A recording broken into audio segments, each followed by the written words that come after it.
आप लोगों ने मुझे भी इस वैचारिक गोष्ठी में आमंत्रित किया। मैं इसके लिए उपकृत अनुभव करता हूं।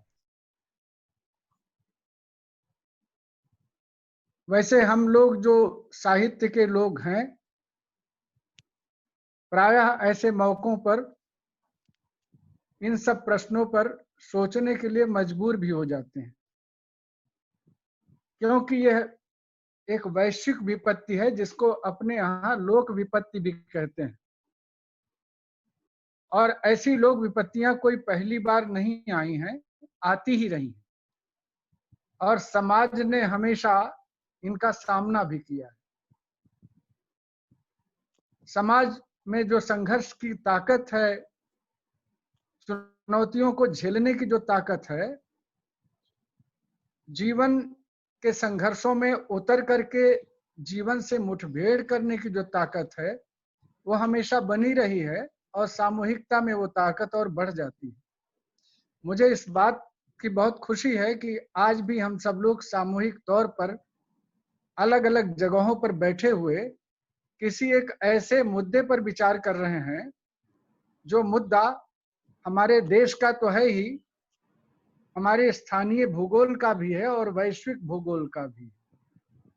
एक ऐसी स्थिति में हमारी चिंताएं भी इनसे जुड़ी हुई होने के कारण वैश्विक ही है।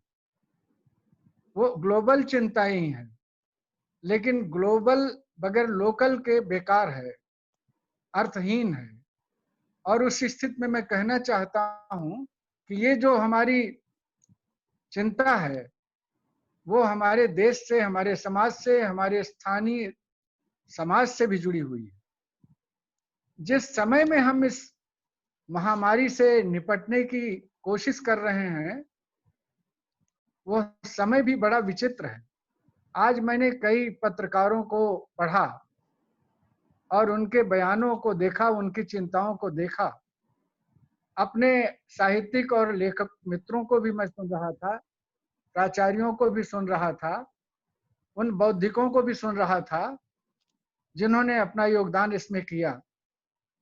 लेकिन मैं हमेशा इस बात को सोचता रहा हूं कि कोई बड़ी विपत्ति किसी भी सामूहिक जीवन से बड़ी नहीं होती। कोई भी विपत्ति हो, मनुष्य उसका सामना कर लेता है। आज भी वही स्थिति है और हम सब लोग उसका सामना तो कर ही रहे हैं।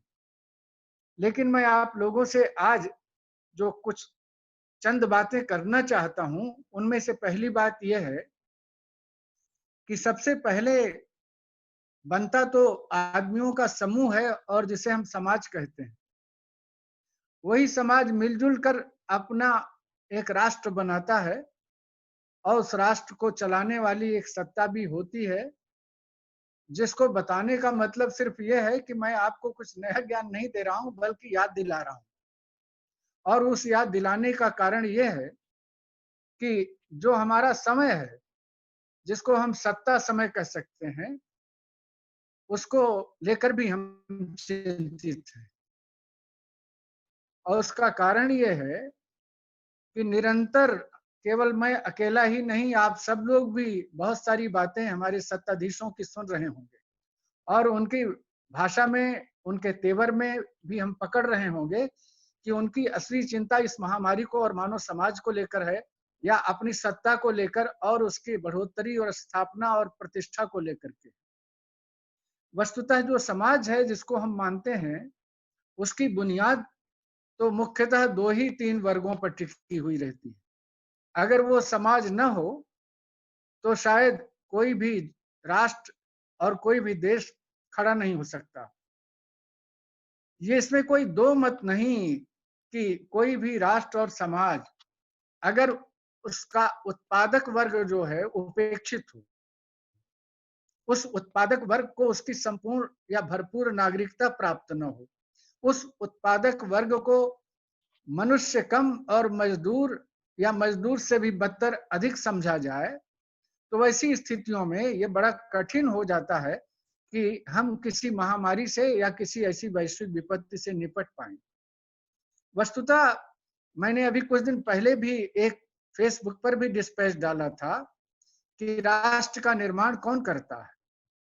और उसमें मैंने ये कहने की कोशिश की थी कि जो हमारे किसान हैं, जो हमारे कारीगर हैं, जो हमारे श्रमिक वर्ग हैं, जो बौद्धिक चिंतन करने वाले हैं, जो कला और संस्कृति में योगदान देने वाले हैं, जो देश को और नैतिकता की दिशा दिखाने वाले हैं, वस्तुतः यही लोग समाज का निर्माण करते हैं। लेकिन जिस समय में हम यात्रा कर रहे हैं, उस समय में आप देखेंगे कि राजनीतिक सत्ताएं अपने को सर्वोपरि समझने की स्थिति में आ गई हैं। और सर्वोपरि समझने की स्थिति में ऐसी आ गई हैं कि वह हमारे, बशर्ते कि हम उनके भाग्य विधाता होते, वह हमारी भाग्य विधाता होने की कोशिश कर रही हैं। तो मैं आप लोगों से भी कहना चाहता हूं कि अगर समाज और उसका जीवन, जिसको हम देश कहते हैं, जिसको हम अपना गांव, जिसको हम अपना शहर कहते हैं, अगर वह सचेत नहीं हुआ तो हमारी तो सत्ता ही गायब कर दी जाएगी। और उस गायब की जाती सत्ता में हम टूट बिखर जाएंगे, हमारी एकता नष्ट हो जाएगी। क्योंकि इसको मैं इसलिए भी कहना चाहता हूं कि आज देश कई तरह से जातियों में, धर्मों में, संप्रदायों में बांटा जा रहा है।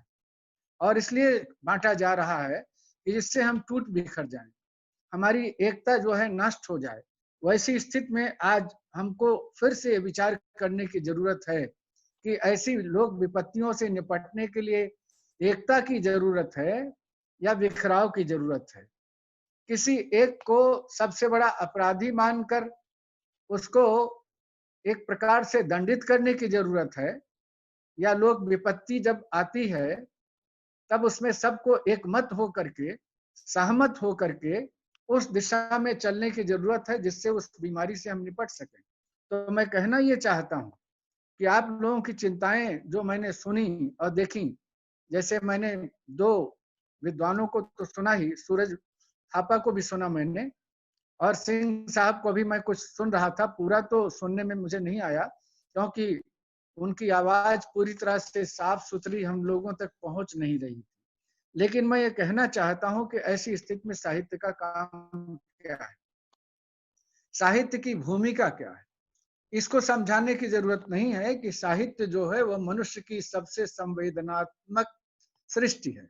क्योंकि मनुष्य में अगर संवेदना नहीं है तो फिर साहित्य तो जन्म लेगा ही नहीं। और यह संवेदना केवल एक अकेले व्यक्ति की नहीं होती। एक बड़े आलोचक ने लिखा है कि साहित्य की रचना तो कुछ खास लोग करते हैं, लेकिन संवेदना पूरे समाज की होती है।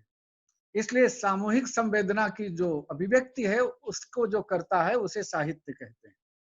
तो ये जो साहित्य का काम है, उसने हमको जो दो बातें बहुत मुख्य सिखाई हैं। एक पहली बात तो उसने ये सिखाई है कि जहां भी अत्याचार है, अन्याय है, चाहे वो जाति के आधार पर हो, चाहे वो धर्म के आधार पर हो, चाहे सत्ता के द्वारा किया जा रहा हो, मनुष्य होने के नाते और समाज के सदस्य होने के नाते हमें उसका प्रतिकार, प्रतिवाद और विरोध करना चाहिए। और जो समाज विरोध करना भूल जाता है, वस्तुतः वो पराधीन होने को विवश है। आप जरा देखें कि गांधी ने हमसे क्या कहा।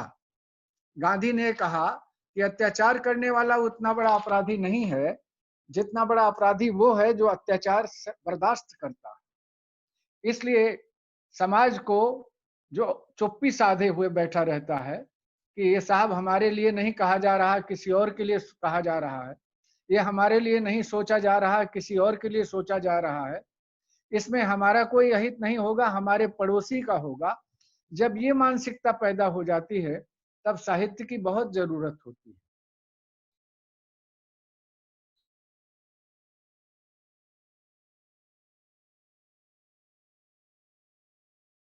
और उसी समय हम साहित्यकारों को भी कि अगर सत्ता को भी बनाए रखना है, आज में हमारी भूमिका है। केवल राजनीति ही सेवा नहीं करती, राजनीति हमारे भूख की सेवा कर सकती है, हमारे रहने की सेवा कर सकती है, हमारे रोजगार की सेवा कर सकती है। तो हम साहित्य के लोग, हम बौद्धिक बौद्धिक क्षेत्र में काम करने वाले लोग पूरे समाज की चेतना, जो बीमार चेतना है उसकी सेवा करते हैं। इसलिए साहित्य की ज्यादा बड़ी भूमिका है कि हम मनुष्य को मनुष्य बनाने की सेवा करते रहते हैं। और जब मनुष्यता किसी समाज की और देश की लुप्त हो जाती है और वो मनुष्यता तमाम तरह के धर्मों में, जातियों में, वर्गों में, स्वार्थों में बंट जाती है, तब साहित्य की भूमिका अधिक जरूरी और गहरी हो उठती है। तो मैं आप लोगों से जो आज कहना चाहता हूं कि हमको यह विचार करना पड़ेगा, क्योंकि अभी पिछले दिनों मैंने संस्कृत में,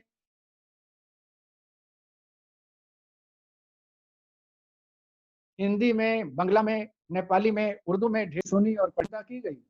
उन लोगों ने सत्ता की चिंता नहीं की। उन लोगों ने हमेशा उन लोगों की चिंता की जिनके कारण नगर और महानगर खाली हो गए। और अभी कल की ही न्यूज है, कल का ही समाचार है कि पंजाब गवर्नमेंट भारतीय ट्रेनों का इंतजार न करते हुए झारखंड की तरफ अपनी बसों को भेज रही है कि वे श्रमिक और कारीगर लौट आए, जिससे उनके उद्योग धंधे और उनका जीवन फिर से सहज सुगम मार्ग पर चल पड़े। तो ये बहुत बड़ा भ्रम इस सत्ता राजनीति ने बना के रखा है कि नहीं, ये देश उसके कारण चल रहा है। देश वस्तुतः उसके कारण नहीं चल रहा है। देश चल रहा है उस श्रम के द्वारा जो खेत में गिर रहा है, जो छोटी छोटी दुकानों पर गिर रहा है, जो छोटे छोटे कारखानों में अपना पसीना गार रहे हैं, फैक्ट्रियों में काम कर रहे हैं।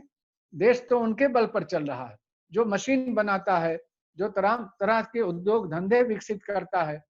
और सबसे बड़ी बात, वो किसान भाई जो खेतों में काम करके हमारा पेट भरते हैं, जिनको हम अन्नदाता तो कहते हैं, लेकिन उनके अन्न की चिंता कभी नहीं करते कि उनकी भूख कैसे मिटेगी। तो मैं ये भी कहना चाहता हूं कि ये भी सोचने की बात है कि साहित्य का काम क्या है, समाज का काम क्या है। समाज अगर हमारी संवेदना को परिभाषित करता है, तो साहित्य उस संवेदना की अभिव्यक्ति करता है। इसलिए हमें यह जरूरी है कि हम बार बार इस बात पर सोचें कि हमारा समाज किधर जा रहा है, समाज क्यों इतना ज्यादा आपस में अपने मतभेदों को बढ़ाने की कोशिश कर रहा है, और साहित्य क्यों इतना ज्यादा निरीह अपने को महसूस कर रहा है, क्यों वो अपनी निरीहता के चलते उस तरह का अत्याचार और अन्याय का मुकाबला नहीं कर रहा है जैसे रामायण में राम ने, विभीषण ने, सुग्रीव ने, हनुमान ने किया, या महाभारत में पांडवों ने और कृष्ण ने किया। अगर ये रामायण महाभारत हमारे ऋषि ग्रंथ हैं, आर्ष ग्रंथ हैं, तो हमें इनसे सीखना चाहिए कि जहां जहां भी अत्याचार है, हमारे कुछ ही दिनों पहले सन 64 के आसपास जिनका देहावसान हुआ, मुक्तिबोध ने लिखा है कि जहां भी प्रेम हो रहा है और जहां भी युद्ध चल रहा है, साहित्य और हम लेखक और कवि वहां वहां निरंतर खड़े हैं। मतलब हमारी भूमिका है, हम अपने को अलग नहीं कर सकते कि जाने दो हमसे क्या मतलब। तो मैं आज अपने मित्रों से और आप मित्रों के माध्यम से पूरे देश से ये कहना चाहता हूँ कि ये अगर ये हमारी भूमिका यही है कि हम मनुष्यता की पहचान को कायम रखें, हम समाज की संवेदना को कायम रखें, हम समाज की चेतना को बचा करके उसको परिष्कृत करते रहें, और अपनी भाषा के माध्यम से, अपनी रचना के माध्यम से, अपनी कविता और कहानी के माध्यम से अगर यह जागरूकता पैदा कर सकें। क्योंकि ये हमने माना कि कोरोना जैसी बीमारियां महामारियां हैं और वो चुनौतीपूर्ण हैं, और वो मानव सभ्यता के लिए और मानव समाज के लिए सबसे खतरनाक हैं। तो वे सत्ताएं भी सबसे खतरनाक हैं, जो सत्ताएं हमें धर्मों में, जातियों में, वर्गों में और अलग अलग टुकड़ों में बांट कर हमें बिखेरना चाहती हैं और इस तरह से हमारी संवेदना को खत्म करना चाहती हैं।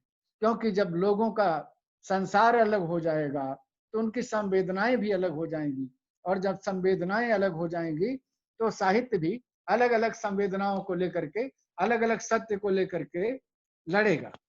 और लेकिन आज तक ऐसा नहीं हुआ कि साहित्य की अभिव्यक्ति में कभी यह भी संदेह हुआ हो कि साहित्य ने जो अभिव्यक्ति की है, जो सच बोला है, वस्तुतः वो सच नहीं।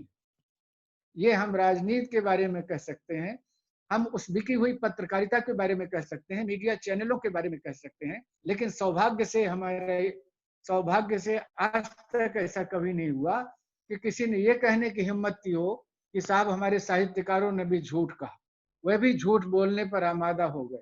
तो साहित्य जो है हमेशा अन्याय के विरुद्ध में रहा आया है और सच के पक्ष में रहा आया है। यही हमारी पक्षधरता रही। आज इस अवसर पर मैं अपने इस अध्यक्षीय भाषण में यही कहना चाहता हूँ कि साहित्य को अपनी इस अस्मिता को, इस चेतना को, इस सत्य को बचाए रखने की कोशिश करना है और मानव संवेदना को बढ़ाते रहना है, जिससे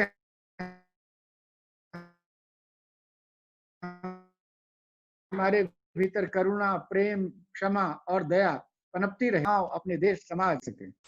आप सब लोगों ने मुझे आमंत्रित किया, बुलाया।